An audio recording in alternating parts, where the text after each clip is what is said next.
வாரேக்கா, என்ன வீடு வரைக்கும் வந்திருக்க அப்படின்னு இங்க சத்யா கேட்க, என்ன சத்யா, வேலைக்கு வந்து 2 3 நாள் ஆச்சு. அதான் என்னாச்சோ ஏதாச்சோன்னு உன்னை பார்க்கலான்னு வந்தேன். ஃபோன் பண்ணாலும் அட்டன் பண்ண மாட்டேங்கிற. அப்படி என்னதான் பிரச்சனை அப்படின்னு சொல்லிட்டு இங்க ரேகா கேட்க, உடனே அங்க சந்திரா இருந்துக்கிட்டு, அதை ஏமா கேட்குற, என் மூத்த பொண்ணு மீனா இருக்காளே, அவ இந்த பூ வியாபாரி சங்கத்துல எலெக்ஷன்ல தலையிட்டால, எங்க அவ ஜெயிச்சு முன்னாடி வந்துட போறான்னு சொல்லிட்டு யாரோ ஆளை வச்சு என் பொண்ணை கத்தியால குத்த பார்த்துட்டாங்கம்மா அப்படின்னு சொல்லிட்டு இங்க சந்திரா சொல்ல, இதை கேட்டதும் அங்க ரேகாக்கு ரொம்ப அதிர்ச்சியா இருக்கு. என்ன சத்யா, இவ்வளவு நடந்திருக்கு, என்கிட்ட சொல்லியிருக்க கூடாதா? இந்த மாதிரி எல்லாம் நடந்துடக்கூடாதுன்னு தான் அன்னைக்கே நான் சொன்னேன் சத்யா.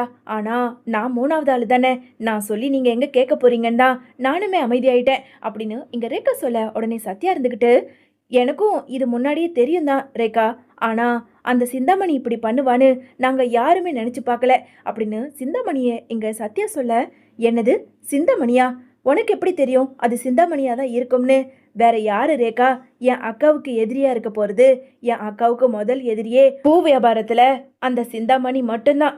எங்க தேர்தல்ல ஜெயிச்சிட போறான்னு சொல்லிட்டு அந்த சிந்தாமணி தான் ஆளை வச்சு அக்காவை கத்தியால குத்துறதுக்கு பார்த்துருக்கான்னு எங்க வீட்டுல எல்லாருக்குமே தெரியும். மாமாவும் போலீஸ் ஸ்டேஷன்ல கம்ப்ளைண்ட் கொடுத்துருக்காங்க. அதனால கூடி சீக்கிரம் அந்த சிந்தாமணிய போலீஸ் அரெஸ்ட் பண்ணுவாங்க. என்ன சரியான ஆதாரம் எங்க கிட்ட இல்ல அப்படின்னு சொல்லிட்டு இங்க சத்யா சொல்ல, உடனே இங்க ரொம்ப கோவத்தோட ரேகாவோ, சத்யா உங்ககிட்ட நான் கொஞ்சம் தனியா பேசணும், என் கூட வா அப்படின்னு சொல்லிட்டு அங்க சத்யாவை அழைச்சிக்கிட்டு அங்க ரேகா வேக வேகமா கார்ல போறாங்க. எங்க எங்க ரேகா, இப்போ என்ன வேக வேகமா கூட்டிட்டு போற, சொல்றேன்ல வா அப்படின்னு சொல்லிட்டு இங்க கார் எடுத்துக்கிட்டு ஒரு பார்க் வாசல்ல போய் நிறுத்திட்டு, சத்யா உங்ககிட்ட ஒரு முக்கியமான விஷயம் பேசணும், எதுவா இருந்தாலும் வீட்லயே பேசி இருக்கலாமே ரேகா அப்படின்னு சொல்லிட்டு இங்க சத்யா சொல்ல, ஐயோ இது வேற விஷயம், அந்த சிந்தாமணி வேற யாரும் கிடையாது, என்னோட அம்மா ரொம்ப நாளா நீ பார்க்கணும் பார்க்கணும்னு சொல்லிக்கிட்டு இருந்தியே, அது வேற யாரும் இல்லை, அந்த சிந்தாமணி தான் என்னோட அம்மா. ச்சே, இவ்வளவு கேவலமா என் அம்மா நடந்துப்பாங்கன்னு எனக்கு சத்தியமா தெரியவே இல்லை. இந்த மாதிரி ஒரு அம்மாவை உன் முன்னாடி எப்படி நான் இன்ட்ரடியூஸ் பண்றதுன்னு நினைக்கும் போது எனக்கே அருவருப்பா இருந்தது. அதனாலதான் உன்கிட்ட சொல்லாம நான் மறைச்சிட்டேன், என்னை மன்னிச்சிடு சத்யா அப்படின்னு சொல்லிட்டு இங்க ரேகா சொல்ல, இதை கேட்டதும் அங்க சத்யாவுக்கு ரொம்ப அதிர்ச்சியா இருக்கு. என்ன சொல்ற ரேகா, அந்த சிந்தாமணி உன்னோட அம்மாவா? அடக்கடவுளே அப்படின்னு சத்யா ரொம்ப அதிர்ச்சியோட கேட்க, உடனே ரேகா இருந்துக்கிட்டு, இப்போ என்ன பிடிக்கல, நீ வேண்டவே வேண்டாம், உன் அம்மா என் குடும்பத்துக்கே எதிரி, உன்னை எனக்கு வேண்டான்னு சொல்லிட்டு என்னை ஒதுக்கி வச்சுட்டு போக போறியா சத்யா? இங்க பாரு, என் அம்மா எப்படி இருந்தாலும் எனக்கு அதை பத்தி கவலை இல்லை, எனக்கு நீ தான் முக்கியம். நான் என் அம்மா மாதிரியெல்லாம் கிடையாது, என் கூட இத்தனை நாள் நீ பழகிருக்கியே, என்னை பத்தி உனக்கு தெரியும்ல அப்படின்னு சொல்லிட்டு இங்க ரேகா சொல்ல, உடனே சத்யாவோ, சேச்சே உன் அம்மாவுக்கு பயந்துகிட்டுலாம் நான் உன்னை வேண்டான்னு சொல்ல மாட்டேன், நீ ரொம்ப நல்ல பொண்ணு, எனக்கு ஒன்று ரொம்ப பிடிச்சிருக்கு. சரி சத்யா, இந்த விஷயத்துல கண்டிப்பா என் அம்மா ஜெயிலுக்கு போய் தான் ஆகணும், அதுக்கான ஆதாரத்தை நான் உனக்கு கண்டுபிடிச்சு கொடுக்குறேன். என்ன ரேகா சொல்ற, உன் அம்மா ஜெயிலுக்கு போகணும்னு நீயே எப்படி சொல்ற?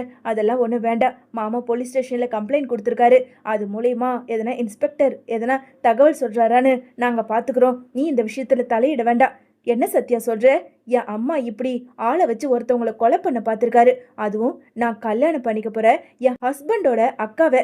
அப்படி இருக்கும்போது என் குடும்பத்துக்கு எதனா ஒண்ணுனா கண்டிப்பா நான் பார்த்துக்கிட்டு சும்மா இருக்க மாட்டேன், இப்பவே நான் போவேன், போய் என் அம்மாவை நான் கேள்வி கேட்பேன். அதே மாதிரி வீட்டில் ஏதாவது ஒரு சின்ன ஆதாரம் கிடைச்சாலும் நான் உங்ககிட்ட கொடுக்குறேன், அதை எடுத்துக்கிட்டு போய் நேரா உங்க முத்து மாமா கிட்ட கொடுத்து போலீஸ் ஸ்டேஷன்ல கம்ப்ளைண்ட் கொடுத்து என் அம்மாவை அரெஸ்ட் பண்ணுங்க, நான் வரேன் அப்படின்னு சொல்லிட்டு ரேகா வந்த கோவத்துக்கு ரொம்ப கோவத்தோட நேரா அங்க சிந்தாமணி வீட்டுக்கு போறாங்க. இன்னொரு பக்கம் அந்த மீனா இப்படி எலெக்ஷன்ல ஜெயிச்சிட்டாலே அப்படிங்கிற ரொம்ப கோபத்தோட சிந்தாமணி வீட்டுல உட்காந்துக்கிட்டு இருக்க, அதே நேரம் இங்க அடியாட்கள் வேக வேகமா வந்து, அக்கா உனக்கு விஷயம் தெரியுமாக்கா, அந்த மீனாவை குத்தி கொலை பண்றதுக்காக ஒரு ரவுடியை நம்ம செட் பண்ணியிருந்தோம்ல, அந்த குமார் அவன் போலீஸ் கிட்ட மாட்டிக்கிட்டான்க்கா. அக்கா ஒருவேளை உன்னை கையை காட்டிடுவானோன்னு எனக்கு கொஞ்சம் பயமா இருக்குக்கா, எதுக்கும் கொஞ்சம் உஷாரா இருந்துக்க, இங்க இருக்க வேண்டாம், வேற எங்கேயாவது கிளம்பி போயிடு அப்படின்னு சொல்லிட்டு அங்க சிந்தாமணி கிட்ட அந்த அடியாட்கள் சொல்ல, டேய் அதெல்லாம் அவன் நம்ம ஆளுடா, அவன் என்னதான் போலீஸ்ல மாட்டினாலும் கண்டிப்பா அவன் என்ன போட்டு கொடுக்க மாட்டான், ஏன்னா நான் அவ்வளவு பணத்தை அவனுக்கு நான் செலவழிச்சிருக்கேன்டா. ச்சே, இவ்வளவு முயற்சி பண்ணியும் கடைசியில அந்த ராஸ்கல் சரியா குத்தாம அந்த மீனா எலெக்ஷன்ல ஜெயிச்சு என்ன அசிங்கப்படுத்திட்டாடா. நாளைக்கு நான் அந்த பூத்தெருவுல நான் எப்படிடா நடந்து போவேன் அப்படின்னு சொல்லிட்டு இங்க சிந்தாமணி பேசிக்கிட்டு இருக்க, உடனே ரோகிணி அங்க வீட்டுக்குள்ள வராங்க. ஆண்டி ஆண்டி உங்களை பார்க்கணும் தான் வந்தேன், நல்ல வேலை நீங்க வீட்டில தான் இருந்தீங்க, என்ன ஆண்டி, அந்த மீனாவை யாரோ கத்தியால குத்திட்டாங்களாமே? ஆண்டி, எனக்கு அது கேட்கும்போது ரொம்ப சந்தோஷமா இருக்கு. ஆமா, நீங்க அந்த விஷயத்த கேள்விப்பட்டீங்களா?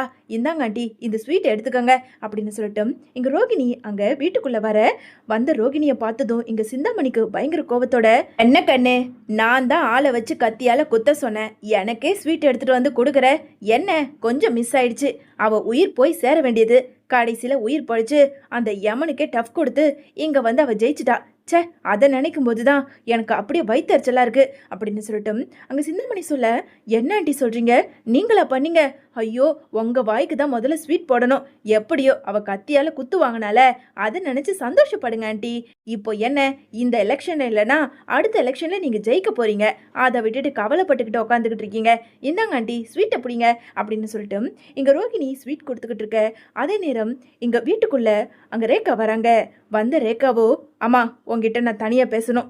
சரிங்க ஆண்டி, நான் கிளம்புறேன், உங்க பொண்ணு வந்திருக்கா போல இருக்கு அப்படின்னு சொல்லிட்டு ரோகிணி ஒரு பக்கம் வீட்டுல இருந்து வெளியே போக, அங்க வந்த ரேகாவோ சிந்தாமணியை பார்த்து, நீ எல்லாம் ஒரு பொம்பளையா, இப்படி பண்றதுக்கு உனக்கு வெக்கமா இல்ல அப்படின்னு சொல்லிட்டு அங்க ரேகா ரொம்ப கோவத்தோட கேட்க, என்ன கண்ணு, என்ன ரேகா அம்மாவை பார்த்து இப்படி பேசுற அப்படின்னு சொல்லிட்டு இங்க சிந்தாமணி எதுவுமே நடக்காத மாதிரி அங்க ரேகா கிட்ட பேசுனதும், போத நிறுத்து உன்னோட நாடகத்தை, எதுக்காக மீனாவை கத்தியால குத்திருக்க சொல்லு, அதுவும் ஆளை வச்சு குத்திருக்க, இப்படி பண்றதுக்கு உனக்கு வெக்கமா இல்ல, உன்னையெல்லாம் என் அம்மான்னு சொல்லிக்கிறதுக்கே எனக்கு தான் வெக்கமா இருக்கு அப்படின்னு ரேகா சொன்னதை கேட்டதும், இங்க பாரு கண்ணு, நான் ஏற்கனவே சொல்லிட்டேன், இது என்னோட தொழில் சம்பந்தப்பட்ட விஷயம், குடும்ப விஷயமா இருந்தா நீ பேசலாம், எதுக்காக அந்த மீனாவை கத்தியால குத்தன விஷயத்தெல்லாம் வந்து இங்க பேசுற, உனக்கு இது தேவையில்லாத விஷயம் கண்ணு, நீ போய் ரூம்ல ரெஸ்ட் எடு அப்படின்னு சொல்லிட்டு சிந்தாமணி சொல்ல, என்னது குடும்ப விஷயத்தை தான் பேசணுமா, நானும் இப்ப குடும்ப விஷயத்தை தான் பேசிக்கிட்டு இருக்கேன். ஆமா, நான் சத்யாவை காதலிக்கிறேன்,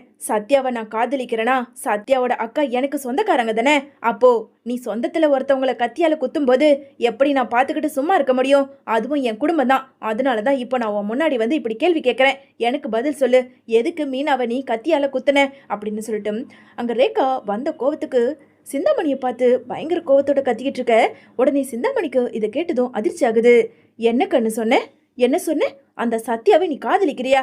ஆமா, நான் காதலிக்கிறேன், ஆமா, எனக்கு அவனை பிடிச்சிருக்கு, அவனை தான் நான் கல்யாணம் பண்ணிப்பேன். இங்க பாரு கண்ணு, ஏதோ நீ சின்ன பொண்ணு, வயசு கோளாறுல ஏதேதோ பேசிக்கிட்டு இருக்க, நம்மளுக்குன்னு ஒரு தகுதி தராதரம்னு எவ்வளவோ இருக்கு, அதெல்லாம் பார்த்து தான் ஒருத்தர்கிட்ட பழகணும், அதுவே உன்கிட்ட இல்லாம நீ போய் ஆஃப்டர் ஆல் அந்த பூ கட்டுற தம்பியை போய் காதலிச்சிருக்க.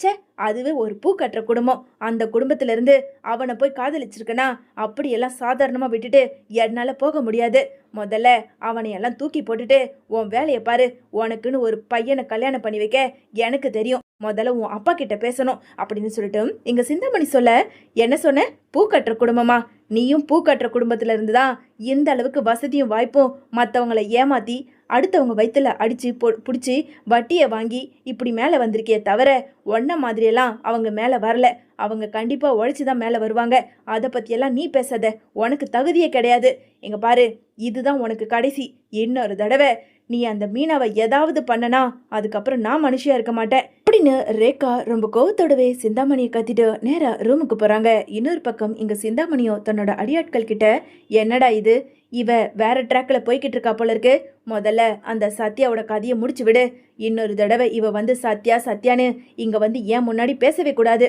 ஆஃப்டர் ஆல் அந்த கேவலமான குடும்பத்துல போய் ஏன் பொண்ணு அந்த பையனை காதலிக்கிறதா, அந்த சத்யா கதையை முடிச்சு விடுறா, எவ்வளவு தைரியம் இருந்தா தகுதி தராதரம் இல்லாம ஏன் பொண்ணை வந்து காதலிச்சிருப்பான், அவனை எல்லாம் முடிச்சு விட்டுடு அப்படின்னு சொல்லிட்டு சிந்தாமணி ஒரு பக்கம் பேசிக்கிட்டு இருக்காங்க. இன்னொரு பக்கம் இங்க ரூமுக்கு வந்த ரேகாவோ, கண்டிப்பா மீனாவை இந்த அளவுக்கு ஆளை வச்சு குத்துன என் அம்மாவை சும்மாவே விடக்கூடாது, அவங்களுக்கான தண்டனையை வாங்கி கொடுத்துதான் ஆகணும் அப்படின்னு யோசிச்சுக்கிட்டு இருக்க. இங்க வீட்டுல இருந்த சிசிடிவி ஃபுட்டேஜ் அங்க ரேகாவுக்கு ஞாபகம் வர ஆரம்பிக்குது. உடனே அந்த லேப்டாப்பை எடுத்து சிசிடிவி ஃபுட்டேஜ் ஒண்ணா பார்க்க, அதுல ஏற்கனவே இங்க சிந்தாமணி அங்க தன்னோட அடியாட்களுக்கு பணத்தை கொடுக்கறத அப்படியே இங்க ரேகா பாத்துறாங்க. இவ்வளவு கேவலமானவங்களா என்னோட அம்மா, விடமாட்டேன், கண்டிப்பா விடமாட்டேன், தப்பு செஞ்சா தண்டனை அனுபவிச்சுதான் ஆகணும் அப்படின்னு சொல்லிட்டு அந்த வீடியோ ஆதாரத்தை எடுத்துக்கிட்டு நேரா அங்க சத்யா கிட்ட போறாங்க. வா ரேகா, என்ன விஷயம் அப்படின்னு சொல்லிட்டு சத்யா கேட்க, சத்யா உன் அக்காவுக்கு நான் நீதி வாங்கி கொடுக்க போறேன். ஆமா, என் அம்மா தப்பு பண்ண அப்படி சிசிடிவி ஃபுட்டேஜை நான் உன்கிட்ட எடுத்துட்டு வந்திருக்கேன். அடியால வர வச்சு என் அம்மா பேசி பணத்தை கொடுக்கறத நீயே பாரு. இவன் தான் உன் அக்காவை கொலை பண்ண பார்த்துருக்கான் அப்படின்னு சொல்லிட்டு இங்க ரேகா அங்க சத்யா கிட்ட சிசிடிவி ஃபுட்டேஜை காட்ட கொஞ்ச நேரத்துல சத்யாவுமே அதை பார்த்து அதிர்ச்சியாகி அங்க முத்துவையும் வர வைக்கிறாரு. மாமா இங்க பாருங்க மாமா, சிசிடிவி ஃபுட்டேஜ் அப்படின்னு சொல்லிட்டு அங்க முத்துக்கிட்ட சிசிடிவி ஃபுட்டேஜை காட்ட உடனே முத்து இருந்துக்கிட்டு, டேய் சத்யா, இந்த சிசிடிவி ஃபுட்டேஜ் உனக்கு எப்படா கிடைச்சது? மாமா, இந்த ரேகா வேற யாரும் கிடையாது, சிந்தாமணி இருக்காங்களே அவங்களோட பொண்ணு தான் இவங்க. என்னம்மா ரேகா, அந்த சிந்தாமணியோட பொண்ணா நீ? இதை கேட்கும்போது எனக்கே அதிர்ச்சியா இருக்கே. அப்போ உங்க 2 பேரோட காதலை உன் அம்மா ஏத்துப்பாங்களா? ஐயோ, அதெல்லாம் நான் அப்புறம் பாத்துக்கிறேன். முதல்ல இந்த சிசிடிவி ஃபுட்டேஜ் எடுத்துக்கிட்டு போய் போலீஸ் ஸ்டேஷன்ல கொடுங்க. என் அம்மா ஜெயிலுக்கு போகட்டும். என்னம்மா சொல்ற? உன் அம்மா ஜெயிலுக்கு போறதுக்காக நீயே சிசிடிவி ஃபுட்டேஜ் எடுத்துட்டு வந்திருக்கியா? ஆமா, இருக்கட்டும். கண்டிப்பா என் அம்மா தண்டனை அனுபவிச்சுதான் ஆகணும். பாவம் அந்த மீனா ஏதோ எலெக்ஷன்ல ஜெயிச்சு காட்டி ஏழைங்களுக்கு உதவி பண்ணணும்னு நினைச்சிருக்காங்க. அவங்கள போய் கத்தியால குத்த பார்த்திருக்காங்களே.